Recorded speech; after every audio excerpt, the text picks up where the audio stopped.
నాకు తెలుసు మాధవి. ఇవాళ భోజనాల సమయంలో అలా జరగటం చూసి ఆ విషయంలో అమ్మ అప్సెట్ అయి ఉంటుంది కూడా నాకు తెలుసు. మా అమ్మ గంగని కోపడి ఉంటుంది, అలాగే శిక్షించి కూడా ఉంటుంది.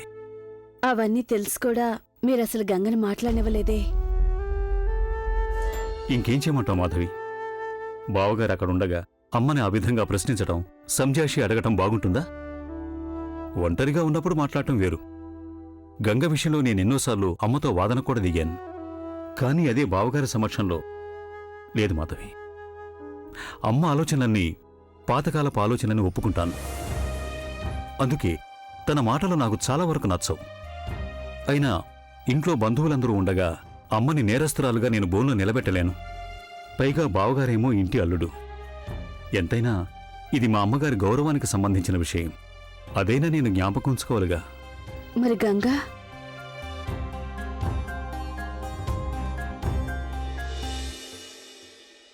సర్లే, పంపించు. గంగ ఫిర్యాదేంటో నేను వింటాను.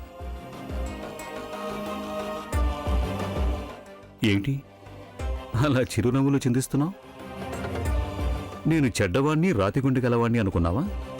నేను గంగ సమస్య ఏమిటో కూడా తెలుసుకోననుకున్నావా?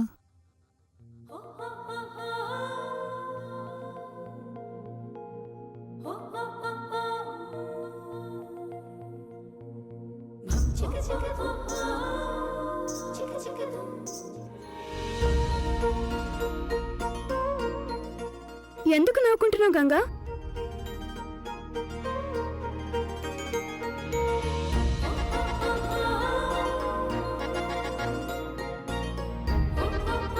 అది మా ఇద్దరి మధ్య సీక్రెట్.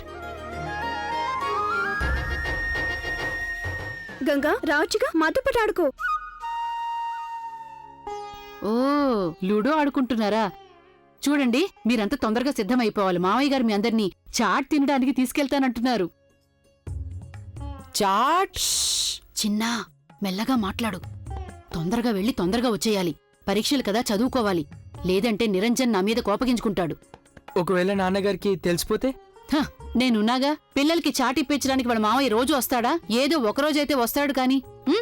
తొందరగా తొందరగా లేవండి, లేవండి. అమ్మమ్మ, నువ్వు కూడా రావా ప్లీజ్? అరే రే, నేను వస్తాను గాని మీరంతా వెళ్ళండి. లేవండి లేవండి లేవండి లేవండి. తొందరగా లేవాలి, వెళ్ళండి. త్వరగా వెళ్ళండి. అది కాదమ్మమ్మ, నువ్వు కూడా రావచ్చుగా. నువ్వు వస్తే చాలా బాగుంటుంది.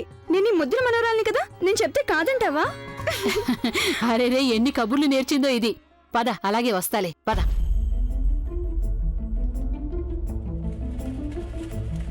ఏమైంది చిన్నా, బయలుదేరు. నానమ్మ, గంగని కూడా తీసుకెళ్దామా? వద్దు, తన్నిక్కడే ఉండని. ఎందుకలా అంటావు? ఎందుకంటే తనొస్తే మీ మావయ్య గారికి అస్సలు నచ్చదు. కాబట్టి దీనివల్ల నేను అల్లుడు గారికి మళ్ళీ కోపం తెప్పించలేను.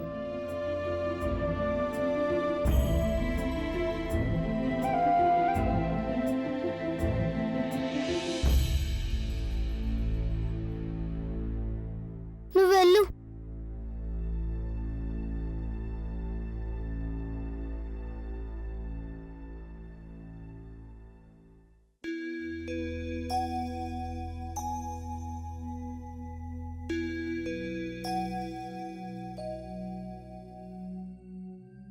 గంగా, బాబుగారు పిలుస్తున్నారు, త్వరగా రా.